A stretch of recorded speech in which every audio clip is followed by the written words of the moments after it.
The Queen used to rumble the sky over 50 years, going for retirement.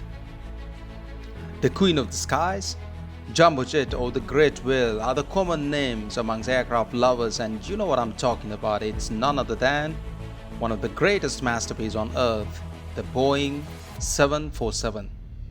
Officially rolled out in 1968, took the first flight in 1969 and started its operation in 1970. Boeing 747 is undoubtedly one of the sophisticated machines on earth due to various reasons such as different variants to meet customer demands and multi-purpose usage over the course of time. Now let's have a look at those incredible moments the Queen lifts to the sky. The first 747 passenger flight was scheduled for operation on January 21, 1970 on Pan Am's New York to London route. The Clipper Young America was ready for takeoff, but when the engine began overheating, the flight was postponed until early next day and used as replacement aircraft. The first version of the 747, the 747-100, was originally distinguished by an upper deck passenger lounge with 3 windows, but later Boeing offered an option that replaced the lounge with more passenger seats, and today the upper deck remains a space primarily for business class passengers. The second 747 version, the Boeing 747-200, entered the service in 1971. From the outside, it looked about the same as the earlier model, but it came with more powerful engines and increased fuel capacity for long-range routes. When Japan Airlines and All Nippon Airways asked for a high-capacity aircraft that could serve their short but popular domestic routes, the Boeing built the 747SR short-range performance aircraft to accommodate the extra stress that would result from more takeoffs and landings. Boeing reduced their fuel capacity and added additional structural support to the wing structure, fuselage, and landing gear. It first flew in 1973. One of the few commercial aircraft ever to be internationally shortened, the 747 SP was designed for ultra-long range routes with full passenger load. Introduced in 1976, it was 48 feet shorter than the 747-100 and carried 90 fewer passengers on a typical configuration. In 1976, a 747 SP flew 10,000 miles non-stop from Seattle to Cape Town on a delivery flight for South African Airways. The long upper-deck 747-300, which entered the service in 1983, though the aircraft enjoyed a slightly faster cruising speed, it had a short life when Boeing halted the production in 1990 in favor of the 747-400. The most successful 747 version is the 747-400, entered the service in 1989 and continues to fly with British Airways, Virgin Atlantic, Thai Airways, KLM, Qantas and Lufthansa. Almost a whole new redesign of 747-400 improvements included winglets, new interiors, long-range capability, and a lighter airframe with a new glass cockpit. The last passenger version of the Jumbo Jet, 747-8 Intercontinental, first flew in 2011. New flight deck and engine technology based on Boeing 787, redesigned wings, and room for more passengers with the longest aircraft in the world of 250 feet. It currently flies with Lufthansa, Air China, and Korean Air, and with few freight airlines. The 747 also had a tremendous success as a cargo flight, the 747 Freighter. In fact, the whole new reason the cockpit was placed on a second deck was to allow the nose to open like a door for easy loading. Asiana Airlines has used 747 Combi aircraft to accommodate passengers in the front half of the aircraft and the cargo in the back. The Combi allowed airlines to fly the 747 but utilized the space more efficiently with a fewer passenger load. A modified 747-400 The Dreamlifter has a 65,000 cubic foot cargo hold.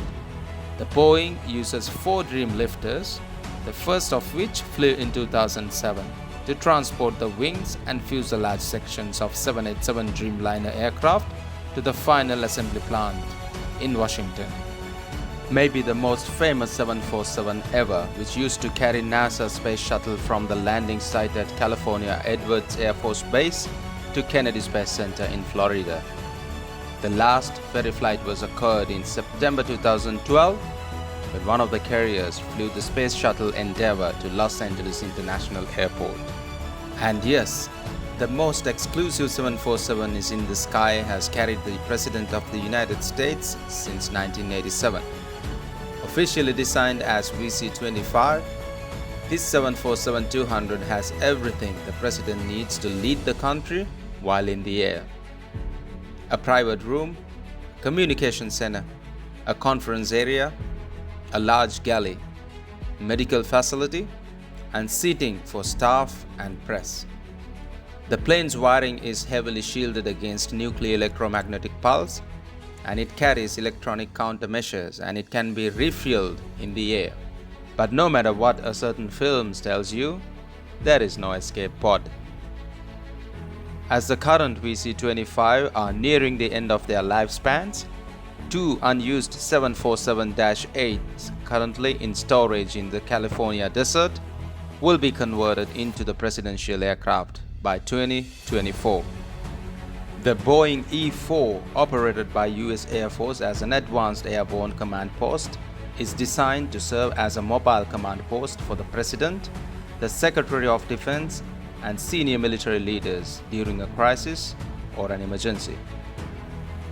The 747 supertanker is a powerful firefighting tool. Flying at almost 600 miles per hour, it can drop 19,000 gallons of fire retardant, water, or gel after taking only 30 minutes to fully load. Another 747-400 was originally delivered to Japan Airlines in 1991, and it was converted to a tanker in 2012.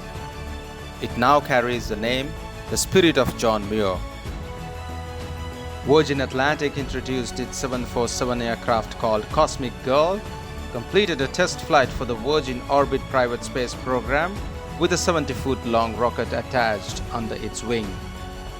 The Sophia aircraft is a modified 747 SP with a 20-ton telescope that looks out of the door behind the left wing. A joint program between NASA and German Aerospace Center, the telescopes gives astronomers access to the visible, infrared and sub-millimeter spectrums with a little atmospheric interference.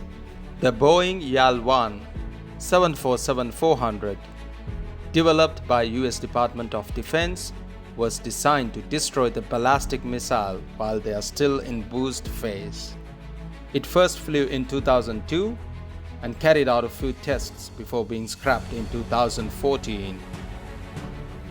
The government of Japan also uses 2 747s for overseas travel by the superiors, prime ministers and other top officials. Like their US counterparts, the aircraft can also function as an aerial office and command center. The Boeing also has built custom 747 for head of states in Bahrain, Kuwait, Saudi Arabia, United Arab Emirates, and for a few private individuals. The 50 years of contribution to the aviation industry has created a remarkable memory for millions of hearts around different parts of the world. The Boeing 747, undoubtedly one of the greatest machines on earth, which cannot be replaceable by all its features. So next time if you happen to see a humpback twin-engine giant nose aircraft, don't forget to save a memory and keep it for last long. Because the world's most number of 747 operators has retired their fleet by now, and Boeing has declared the discontinuity of 747 family to the future. Thank you for watching this vlog. Hats off to the Queen of the Skies for a great retirement. Subscribe to M High Club and follow me on Facebook and Instagram. Till I see you again, stay safe, stay strong. We fly back as normal.